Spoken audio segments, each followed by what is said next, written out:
Maumee Area of Concern is a geographic area that we at Ohio EPA work with local partners and US EPA and other federal agencies to evaluate any contamination or damages to wildlife and the biology in the area, assess the contamination or challenges that we have in our watersheds, and work together to find solutions to repair the environmental health of the area.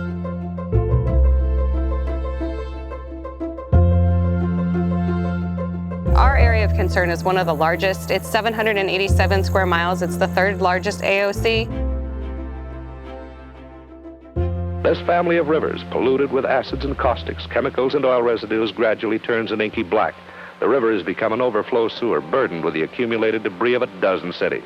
The United States and Canada entered into the Great Lakes Water Quality Agreement to further the protection of the Great Lakes and the restoration of the Great Lakes. One part of the Great Lakes Water Quality Agreement focuses on looking at some of the more contaminated and environmentally challenged areas. At Ottawa, all kinds of chemicals and organic and mysterious wastes are piled on a floodplain. When we started with the investigation, the Ottawa River was heavily contaminated with kind of the potpourri of contamination.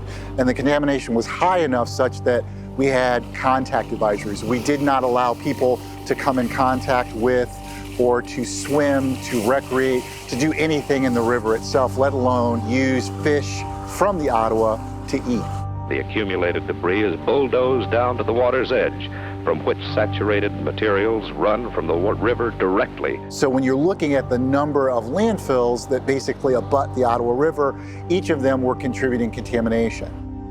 The investigation has determined that the landfills are contaminating the Ottawa River with PCBs, with pesticides, with volatile organic compounds, benzene and xylene and toluene. If you took a fish out of the Ottawa River in some of those hot zones, the toxic levels were so high that if you put the fish back in the river, it would be illegal because it was considered a toxic contaminant. We want to take you over the next half hour on a journey through the currents of time to let you know what has happened to this river, the impact the abuse has had on these waters, and what's being done to clean the waters up. I was the manager who was responsible for the development of solutions to clean up the contamination for all of the landfills along the Ottawa River, putting the caps on the landfills, making sure that we were containing the waste, and fulfilling the strategy basically to allow new contamination to be stopped. There was the promulgation of new federal standards where the federal government, Ohio EPA, and some of the parties who were responsible for contamination then had to start sitting down and talking about what are you responsible for? How are you actually going about your responsibilities, and how does that impact what I'm doing? The partnership worked so well. It was so effective, so efficient. It was one of the fastest remediations done from start to finish. I think there was great hope that maybe something could be done someday, that we would see this river return to, if not pristine quality, at least to a usable quality. And now we're seeing that things have progressed. We're happy to say that the Ottawa River has had a reduction from a do not eat advisory to a minimal advisory. We've also had a do not touch advisory completely removed. The progress is happening. We are seeing success. People who want to boat and recreate in these waters can now do safely. Because that was so collaborative, so effective, so efficient, it's now kind of the model that we're looking at to try to look at other watersheds within the Maumee AOC. If you think about a water body having wildlife and habitat and fish and being used for drinking water and being recreated in the public, those are uses that we all gain from the water. And if those uses are impaired, they need to be improved. And so a beneficial use impairment are those things that we identify in these areas of concern that we need to work on collectively as a community. The Maumee AOC originally had 10 of the 14 BUIs to address. Now we have 9, but we certainly still have a lot of work to do over the next several years to address those BUIs.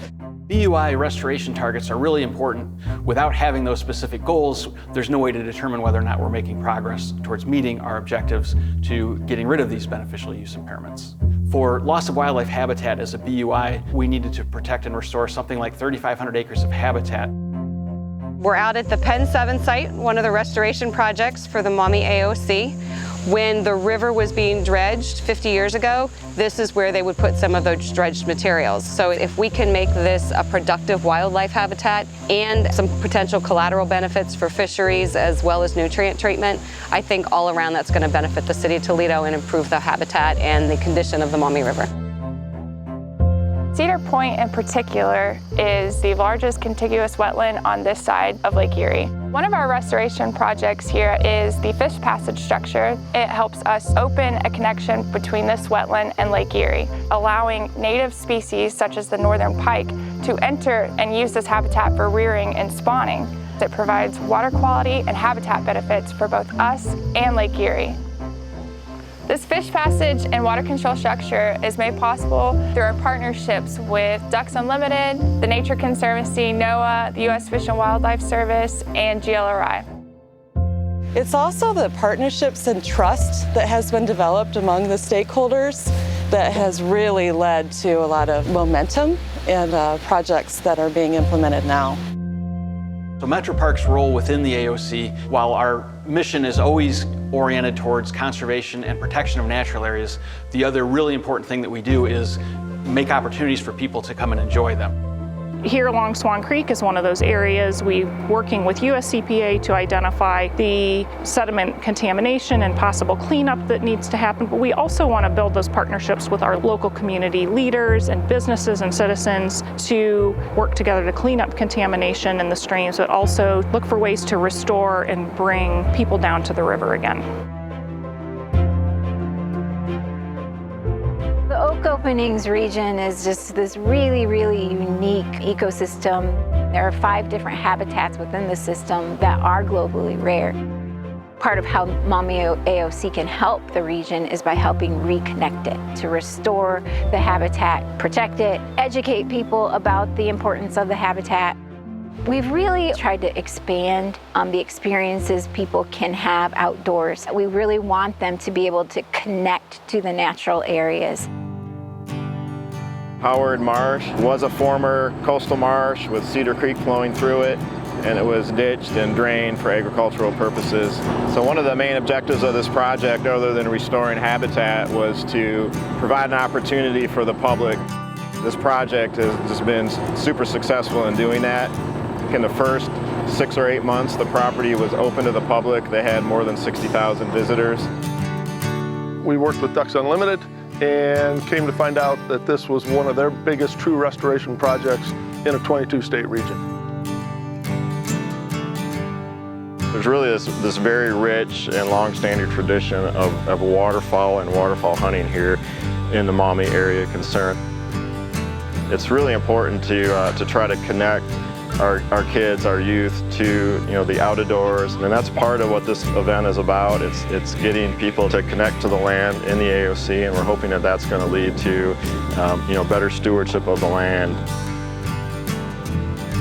So Clean Your Streams Day has been going on for 23 years. It is a way to address the aesthetics beneficial use impairment.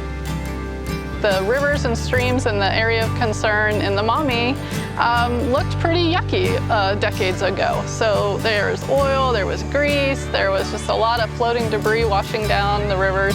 And so the Aesthetics BUI really looks at addressing how rivers and streams look and how the community views those rivers and streams so they feel like they're clean and clear and safe. We work a lot towards fishable and swimmable rivers, and one of the ways that Partners for Clean Streams does that is by bringing in the community to be stewards for our waterways. The Area of Concern program was driven to clean up our environment and meet our beneficial uses. And the Student Watershed Watch is a program where we can educate youth to understand their impacts on our environment, and they're the ones who are going to carry this mission forward into the future. Students will participate in the Student Watershed Watch Summit. So students from several different schools will share what they found out about the body of water that's closest to their school. In doing so, we get an overall picture of the state of our watershed. This lets us know how each of these different schools throughout the Toledo area are connected and how we all interact with each other through water. We should really look back with a lot of pride on all the efforts that have been done to help address water quality restoration efforts, to understand where we are in relationship to each of the BUIs, and then what needs to be done to lead to the delisting of each of those BUIs within our area of concern. The AOC program has really helped us get over the bar and meet all of our objectives as it relates to tying these natural areas together. It's been a critical program to prioritize conservation actions and to get partners together to work collectively to solve these problems. It really reflects the overall environmental health of a community. The areas of concern are areas of everyone's concern.